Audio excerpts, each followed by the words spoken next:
I fell into the 5 or 6% who didn't get cleared first time. So that led on to more treatment, which led on to stem cell transplant, which led on to experimental chemo. And then October 2013, I was told there's not much we can do for you, get your affairs in order.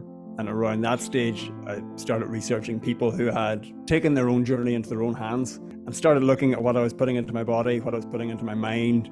At the time, my Twitter handle was Cancer Patient. I sort of wore cancer as a badge of honor. And I made up my mind there and then that I was no longer referring to myself as a cancer patient. And May 2015, I had my first all clear. 2017, I listened to Joe Rogan episode 712, and that was the first time I came across breathwork, Wim Hof. And he talked about being able to influence, through cold and through breath, being able to influence your bone marrow and improving basically everything across the board for you. So then started getting more into the breathwork side of things, found that sinus infections started dropping, which meant hospitalizations started getting less frequent. And overall, just bit by bit, slowly, things started getting better on the health front. And one thing my wife would have continually said is, keep at the breathing. You're always better when you're regularly breathing.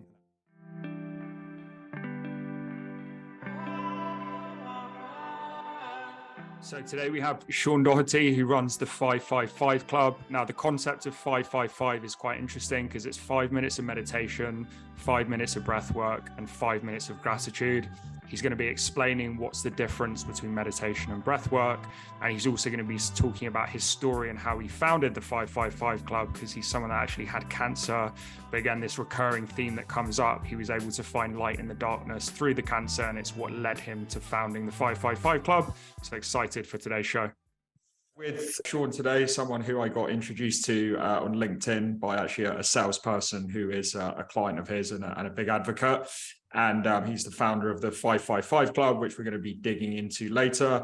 But Shaun, a couple of weeks back, we were chatting about this concept of the cosmic bridge. It's something that connects your material, your professional life with your spiritual world, and your profession with your passion. So Shaun, going to ask that big question to start with.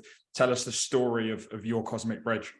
My cosmic bridge started about 12 years ago. 24, I was diagnosed with cancer. Quite a positive diagnosis to start. And then that led on to, I fell into the 5 or 6% who didn't get cleared first time. So that led on to more treatment, which led on to more treatment, which led on to stem cell transplant, which led on to experimental chemo. And then October 2013, I was told, there's not much we can do for you, get your affairs in order. And around that stage, I started researching people who had taken their own journey into their own hands and started looking at what I was putting into my body, what I was putting into my mind. For example, at the time, my Twitter handle was Cancer Patient. I sort of wore cancer as a badge of honor. And I made up my mind there and then that I was no longer referring to myself as a cancer patient. Changed the Twitter handle, threw out clothes, anything that pulled me back to that space I got rid of. And May 2015, I had my first all clear. And it sounds like that's the all clear is a big part in people's journey, but for me, that was probably midway to the start of me actually getting better. I had a lot of issues post-transplant, I had a lot of different niggles that were going on, lost a lot of weight, struggling to put the weight back on, had a lot of sinus infections. And then had a lot of bone marrow issues. Platelets were in my boots, wasn't able to fly. It was too dangerous.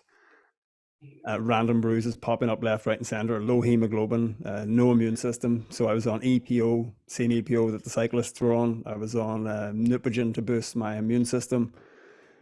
And then I'm married to a doctor, Kathy, and I'm trying to think of the dates. So probably mid 2017. I listened to Joe Rogan episode 712, and that was the first time I came across, breathwork, Wim Hof. It was Wim Hof's first podcast on Joe Rogan. And he talked about being able to influence, through cold and through breath, being able to influence your bone marrow and improving basically everything across the board for you. And at the time, I had quite aggressive rashes on my body from graft versus host disease. That's where my donor cells from the transplant were attacking my cells. And I started taking cold showers. And unbeknownst to myself, these started dulling, the rashes started getting less and less. They're still there, you can still see them, but they weren't sore. And then it was about 3 or 4 weeks, and I decided to treat myself to a warm shower, and it just flared back up again. It's like, there's a link here somewhere. So then started getting more into the breathwork side of things, found that I was clearing sinus and sinus infections started dropping, which meant hospitalizations started getting less frequent.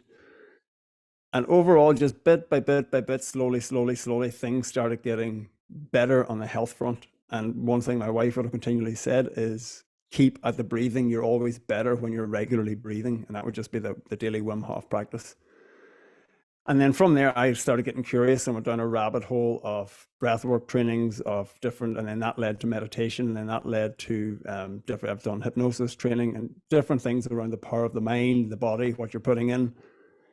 And probably, I would say mid 2020 or mid 2019, I scribbled out maths on the back of a tissue, basically, can I make this work as a business? At the time, I thought, yeah, I could. Naively thought this would be super easy. I'll plow into it. So through the jigs and the reels, February 20, all the dates have kind of merged into one over the last few years. February 2021, I'm going to say I started a sales job. The sales business ran out of money. So 6 weeks later, I found myself unemployed. Took that as a sign, you know what, this is the universe telling you to get going. October 2021, the 555 Club started as a business. That is 5 minutes of breath work. It's 5 minutes of meditation and 5 minutes of gratitude journaling. It came about, I was doing it for free on Instagram. I was getting to the point where I thought, you know what, nobody's turning up to this. Why am I doing this every morning at 7 o'clock? One lady who worked for mental health charities in Northern Ireland approached me from that session, Emma Weaver. Would you mind coming and doing some 555 work in person for our mental health charities? So did a bit of work for those people. That turned into more work, which turned into more work. And then it got to a point where I could only be so many places at once. And then started looking at how do I make this available to more people? So in its initial concept, it was 4 times a day, 3 times a week. I quickly realized that it didn't align with me, and I didn't feel it was right for anybody who was paying. So about a year ago, maybe 11 months ago, it's now 5 times a day, 5 times a week. So it's live calls where people can drop in, get 5 minutes of breath work, take 5 minutes to slow the brain down, and take 5 minutes to express some gratitude for themselves. And that really is the journey that has taken me to the 555 Club. There's a lot more intricate details in between times, but that's the brief overview. Yes, an incredible story, a lot to break down there. So I thought what we could do to start is like go bit by bit. So kind of what you talked about at the start, which is obviously your cancer diagnosis. Did they ever tell you what the causes were, or is more just you got these symptoms? I asked my GP at the very start, and one of the things he had said was bad luck. And at the time, I was very, very, very happy with that. And then around the stage when I started looking into taking the journey into my own hands, there was a lady said to me that everything you've ever done has taken you to where you are in this moment, every decision you've made. So I basically asked her, are you telling me that I'm the reason I am where I am? She said, well, yes. And I really struggled with that for a while. And then, and I want to caveat this with I've been very lucky in my journey. There's a lot of people came along beside me, aren't here today. There's a few who still are, but I know that you can do all this stuff in the world, and you can read and you can meditate and you can eat. So sometimes your diagnosis is just going to be crap. I've had a lot of luck, a lot of wind behind me in the right direction. And I want to caveat anything I say with that. I'm well aware of it. I'm a big believer in luck. But yes, so that diagnosis for me, when I look back, I was 24, 2 weeks turned 24.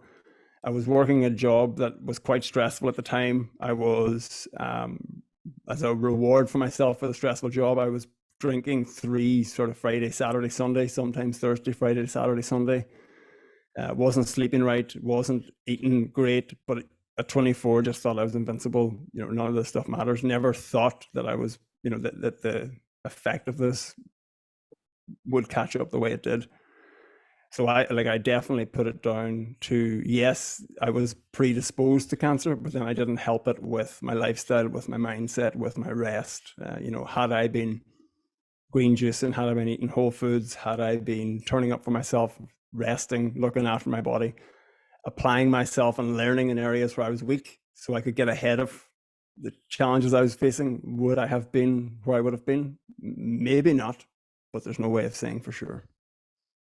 Yeah, very interesting. Yeah, and I like the fact you kind of look at that differently now than when obviously they gave you that diagnosis. So then you went on this, I would say, spiritual journey, and obviously it's interesting for the topic of this podcast, the cosmic bridge, because even if you think, oh, you could have changed your lifestyle, that's in the past, right? And it happened to you, and it's part of your journey now because you found breath work, meditation, all these things. So I think you said the first thing that happened was you kind of got into Wim Hof and you started doing the Wim Hof every day, and that kind of helps you. Could you tell us a bit more about that? Yeah, it was the first podcast I ever listened to twice. It was a Sunday, and I still remember I was walking around the street here, listening to it, and I came in. There's a specific part where it talked about being able to influence your bone marrow, because I was, say, injecting myself 3 times a week.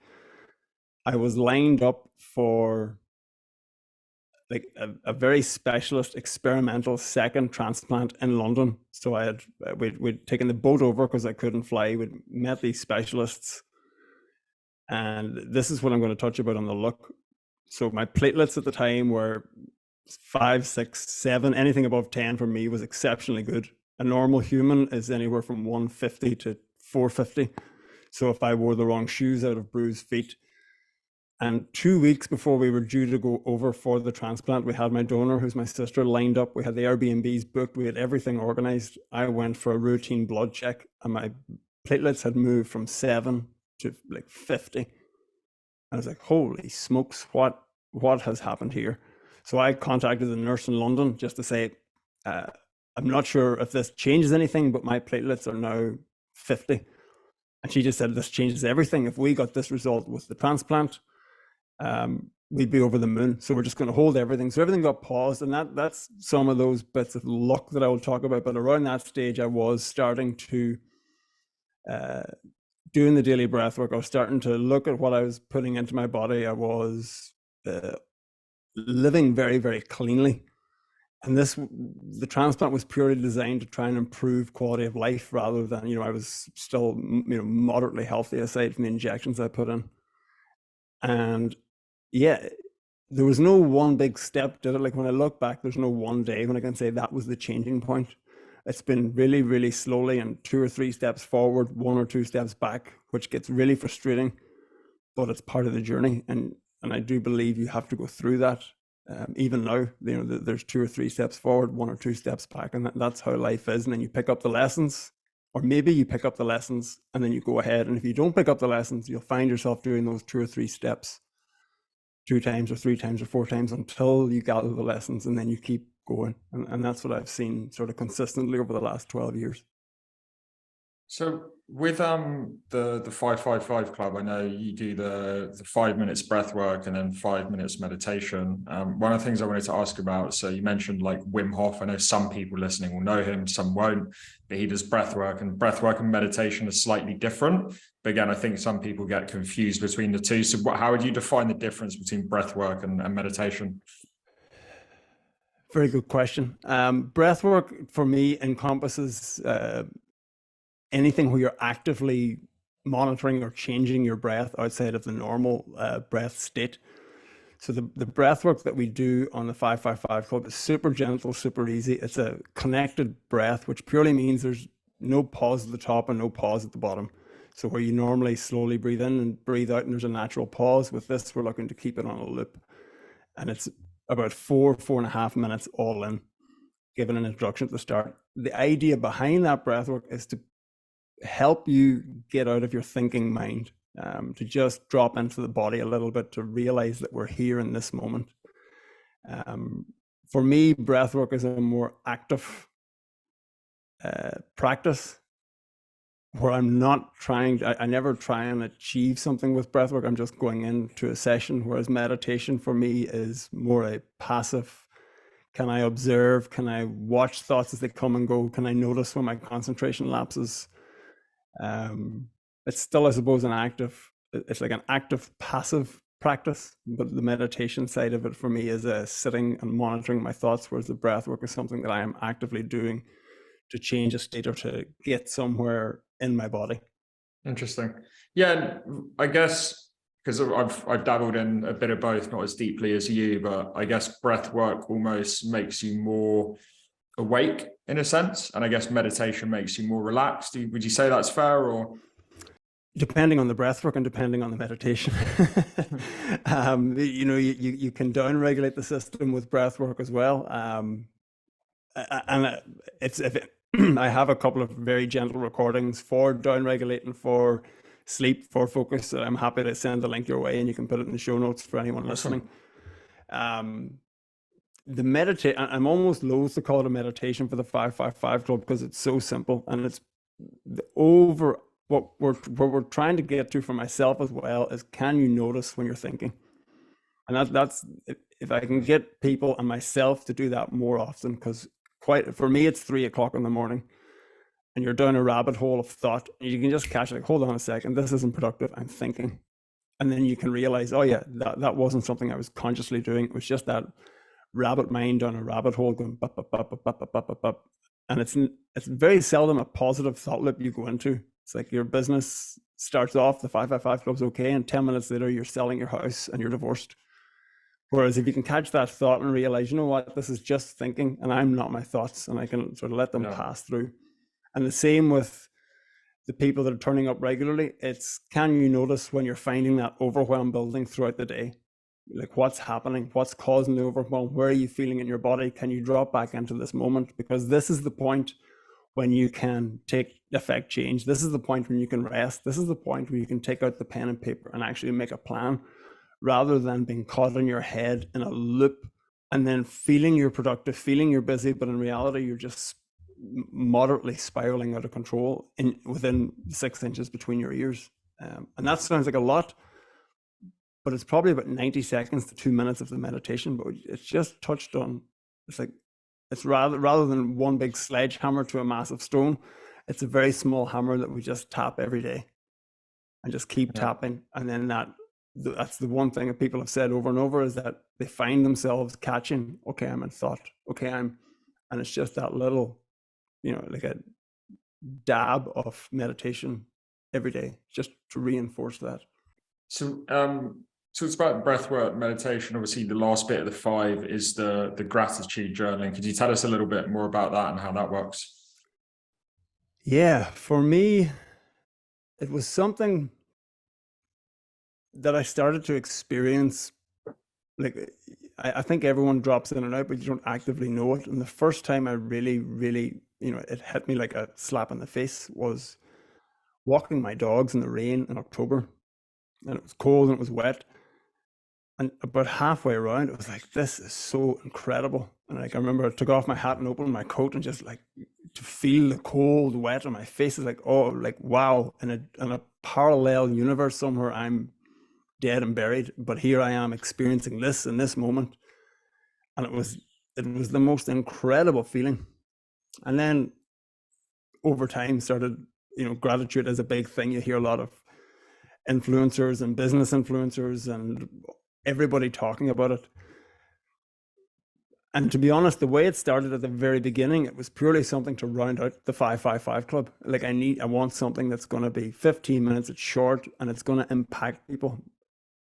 And the first message I started getting was that it was the gratitude section that people were that really hit them in the chest. Like, wow, that was powerful. And it's to take a moment to reflect on not necessarily what's going good, but what's happening in your life right now. The example I would most often give is the first time I did this in person. It was a group of ladies in their late 60s, early 70s, mid 70s. And one of the ladies, trying to explain what gratitude journaling was, and one of them joked about getting out of bed in the morning. And the words hadn't left her mouth, and she caught them, and she realized, I got out of bed this morning. It's like, there you go. That's the one. And then that quickly moved to just a conversation. Then that moved to, there's a bed to sleep in, blankets, roof, heat. Like, there's times I sit and you're grumbling about something, you realize, hold on a second, I'm sitting in an insulated house with electricity and water. It sounds superficial, and it sounds like you're being like, almost airy-fairy about what you're grateful for. But when you break it down, like it's pretty incredible what we're living in, and yet we find the ability to complain and not be happy and sort of, to push ahead, which isn't an excuse not to push ahead. It's like, be happy where you are whilst in pursuit of what you want. The last thing you want to do is use this as an out to do nothing. But yeah, it's, and I also encourage people to get a journal for this, so that at the end of a month, at the end of a year, you have a book of stuff that you can look back on and think, oh wow, on this day these things popped up, and this is the recurring theme. The two dogs for me are a recurring theme. Saturday morning coffee with my wife is a recurring theme. So you'll find themes, and you'll find things at different points coming up. Yeah. I want to come back to a topic later around, because you mentioned quite an interesting point about being grateful for what you have now, living in the moment, but then there's also that balance of striving for something better. So I would like to come back to that. But one of the things I wanted to talk about is, I think all of us at some point, even if we're the most spiritually advanced, sometimes create like a victim mindset, which is like, oh, why me? And I would consider myself someone very fortunate. I have a lot to be grateful for, but even on a weekly, if not daily basis, I have those moments where I'm thinking, why me? And seeing myself as a bit of a victim. And I would imagine yourself going back to 24 when you got your diagnosis, because not many people have that diagnosis like in their 20s. I would imagine you maybe slipped into that victim mindset, but then you've got this incredible story. And I think it's very inspiring, because obviously you've actually used that as part of your journey, and it's defined your career. So I was wondering if, like, going back to that, if you had those, moments of doubt and you had those thoughts, why me? Why is this happening to me? At the beginning, not at all. Purely because I think I was so naive to what cancer was. I genuinely thought it was like 2 weeks of treatment and you were back. Like I had no clue what cancer was. Like I'd never been sick, like maybe a head cold in my life. So whenever they told me, you might be back in London in April, and this was August, I was like, holy shit, I've got 8 months off or 7 months off. Happy days. That was my first thought. I'll just get through this, easy peasy. And then you start getting into it a little bit. And probably where I struggled the most was a lot of my biggest struggles came after treatment, when I had, inverted commas, the all clear. One, because at that point, when you're going through treatment, there's always a date to hit. There's a blood test, there's a chemo, there's a radiotherapy. It's quite regimented on what you have to do. And then between those times, you're not in the mood to do anything. So I didn't find myself then slipping into it. Where it probably started creeping in was later, whenever I started, whenever my body started like wasting and changing. Like I went from 95 kilos to 73 in the space of a year. So that changes how you view yourself. If I'm not this person, then who am I?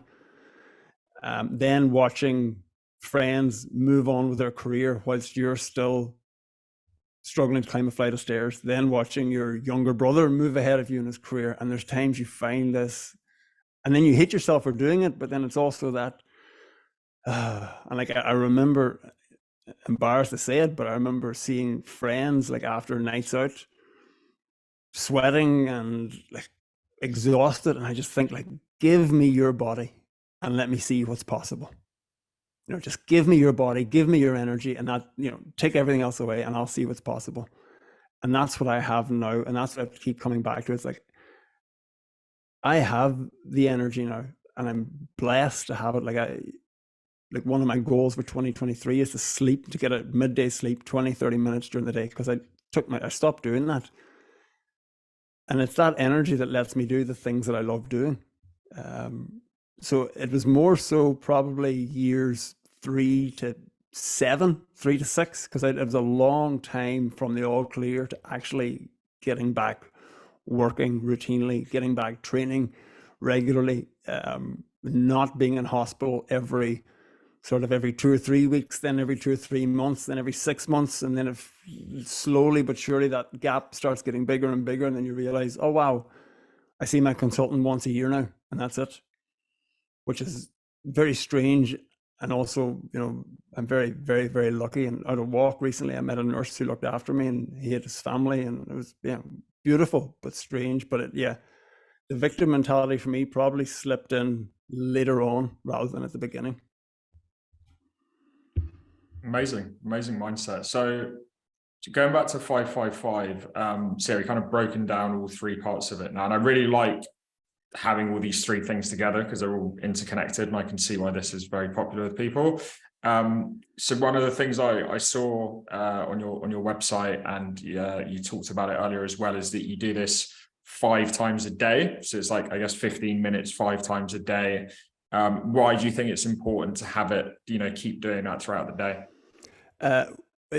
It's actually 6 times a day, but the free one is on Instagram at 7 a.m. So if anyone wants to get on, but from a marketing point of view, the 555 club 6 times a day, 5 times a week doesn't have the same ring to it. But there's a free, the free 7 a.m. is always open. It's on my Instagram. Follow, it's at Shaun555, I think. Just join the live, it'll be there. It was initially the idea when I sat down, it was like, okay, I'm going to have to cover the UK time, so that'll be morning. Then I thought, I want to get, if I'm doing it in the morning, that's going to cover everything east of Europe because they'll get the afternoon. And then the goal was eventually, the Americas, to give space for that. So it used to be 4 times a day. It ended at 4:45. And then I had more and more American people come on. So they were only realistically getting 1 time that applied to them.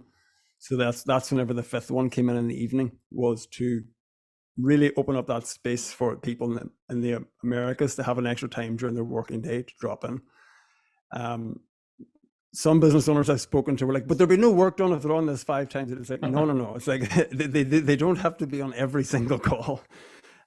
It's really to drop in as and when, and you sort of see the same faces at the same times throughout the week. But the timing of it and the 5 times, that wasn't part of the marketing. That was purely to get a spread from, UK, Ireland, Europe, running through at about 11:45. I'll start see people from America and Europe on. 4:45 in the evening, start seeing more American.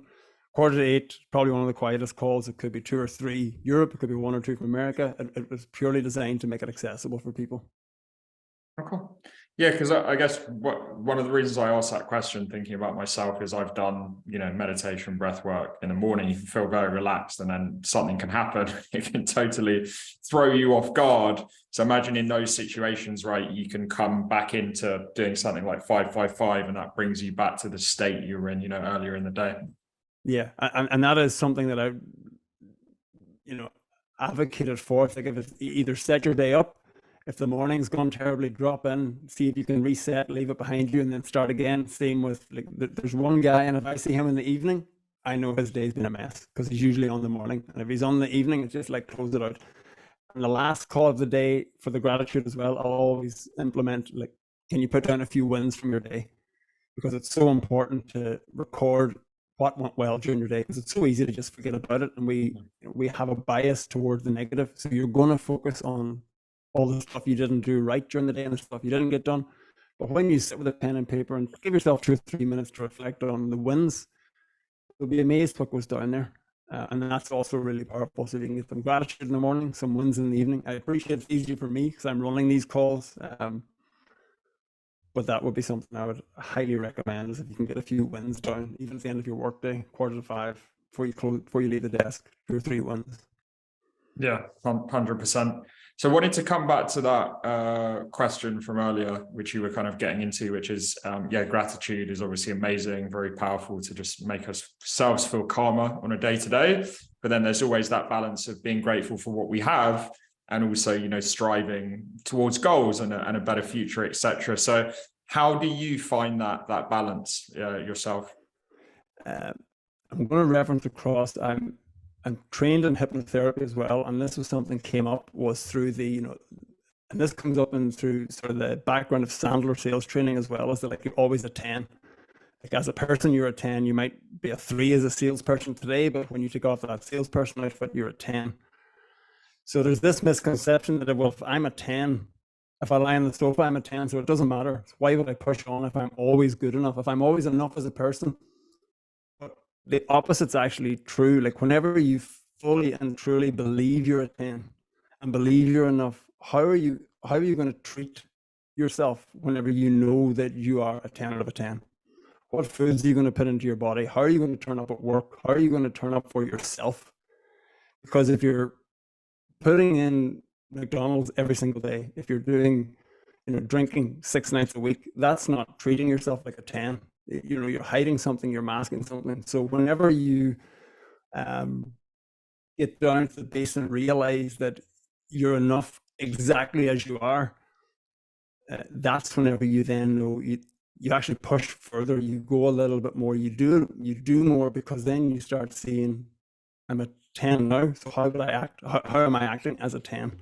Because any day I don't do what I said I wanted to do, that's not treating myself like a 10. And then I find that when I do that, that's whenever the goals, that's when I start moving towards where I want to get to, in inverted commas, in business and life and fitness and the gym, places like that. You mentioned you're a trained hypnotherapist as well. Was that something that came about after the cancer on your spiritual journey, or something that happened before? At the time when I looked into breathwork training, I was working with Marcus Cockey. And Marcus said to me, you do know this is a gateway drug where you're going to go down a rabbit hole of all woo-woo material? And I said, quite possibly, yes. My first experience with hypnotherapy was after the transplant. I had a legitimate phobia of eating. I was losing weight.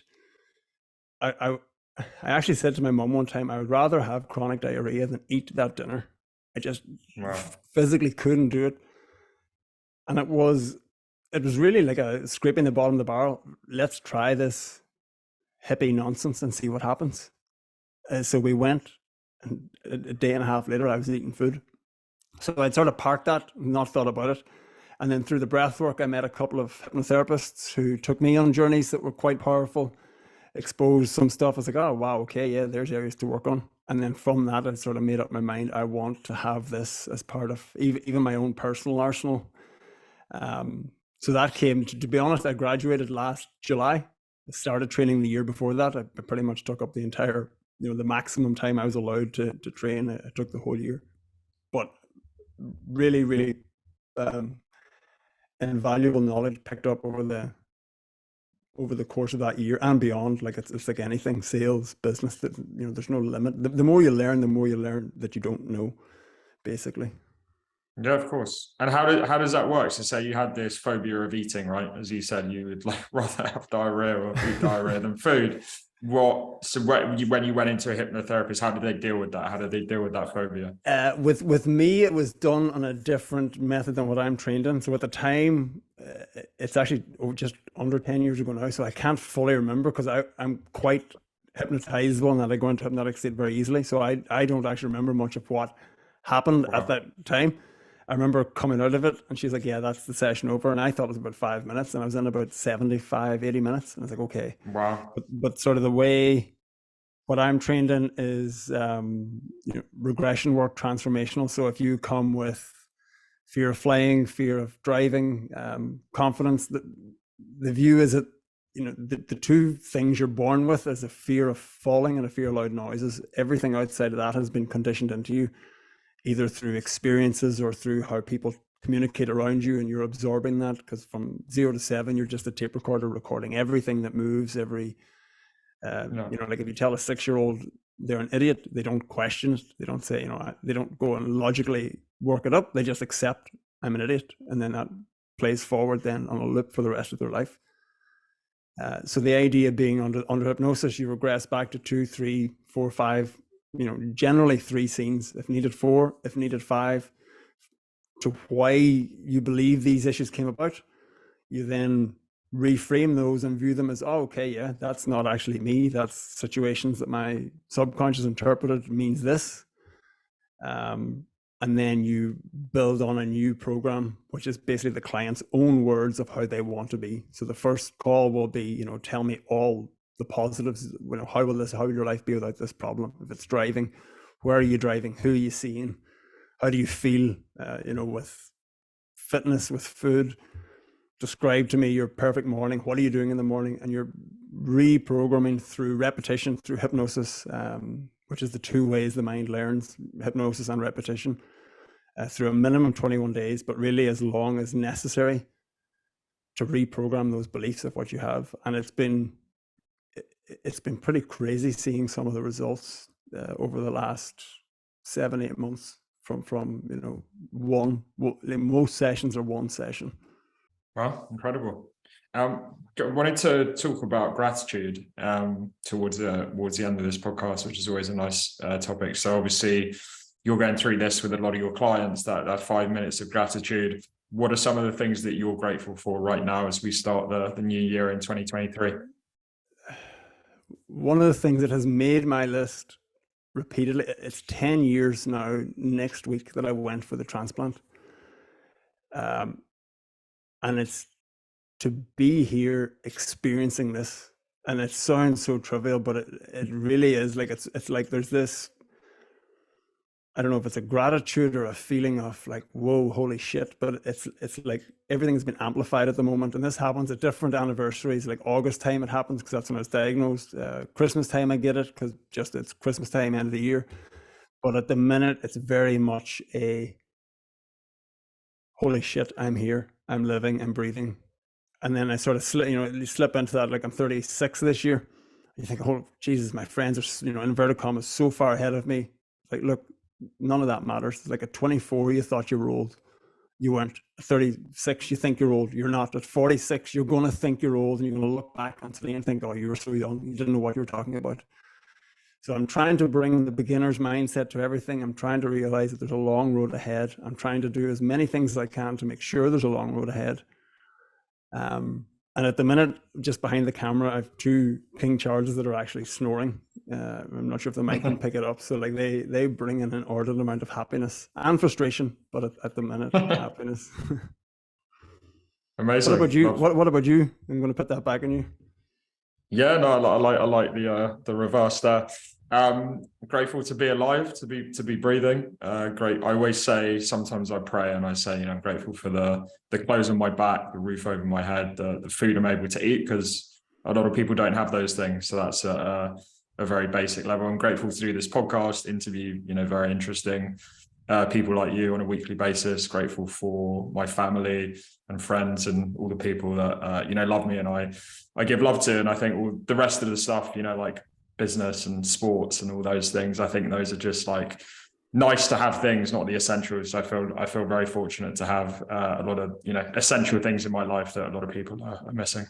Yeah there's an exercise that can seem a little dark, but if you do that, so whenever you say friends and family, so that's like level one. The next one then is to visualize that the last time you've seen them is the last time you see them. How do you feel? What do you wish you said to them? What do you feel about them?